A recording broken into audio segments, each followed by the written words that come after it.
But we're not going to continue with this endeavor for weeks and months on end.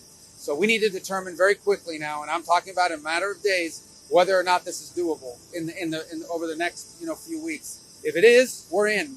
If it's not, then we have other priorities to focus on as well. US Secretary of State Marco Rubio has issued a stark ultimatum. The United States may walk away from its Ukraine peace efforts in a matter of days if there's no sign that ending the war is even possible. Speaking to reporters before leaving Paris, where he had held crucial talks with European and Ukrainian officials, Rubio said, and I quote, "We need to determine very quickly now, and I'm talking about a matter of days, whether or not this is doable." End quote. Rubio's comments come just a day after he and Special Envoy Steve Witkoff met with European and Ukrainian allies as part of the Trump administration's latest push to end Russia's war in Ukraine. A US authored outline of a peace plan reportedly received an encouraging reception at the talks, although details remain undisclosed. The State Department confirmed that Rubio also spoke with Russian Foreign Minister Sergei Lavrov, where the same peace outline was conveyed. Rubio explained, and I quote, "We came to Paris to begin discussing specific outlines of what it might take to end the war and whether this war can even be ended." End quote. He added, and I quote, "If it's not possible, if we are so far apart that this is not going to happen, then I think the president is probably at a point where he's going to say, 'We are done.'" End quote. He stressed that while the United States has supported Ukraine for the past 3 years, it is not our war. We didn't start it, but we want to end it. End quote. Rubio emphasized that President Trump has spent 87 days at the highest levels of government trying to broker an end to the war.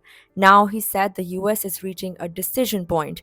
He said, and I quote, "We are engaging both sides to determine if resolution is even possible." End quote. Meanwhile, on the ground in Ukraine, the war rages on. Russia launched a missile attack overnight on the northeastern city of Kharkiv, hitting a residential neighborhood. The strike killed one person and wounded at least 67 others, according to reports. Ukrainian authorities fear more victims could be trapped beneath the rubble of a damaged apartment block. Despite the grim developments, there was a notable diplomatic step forward on Thursday night. The United States and Ukraine moved closer to clinching a key minerals agreement.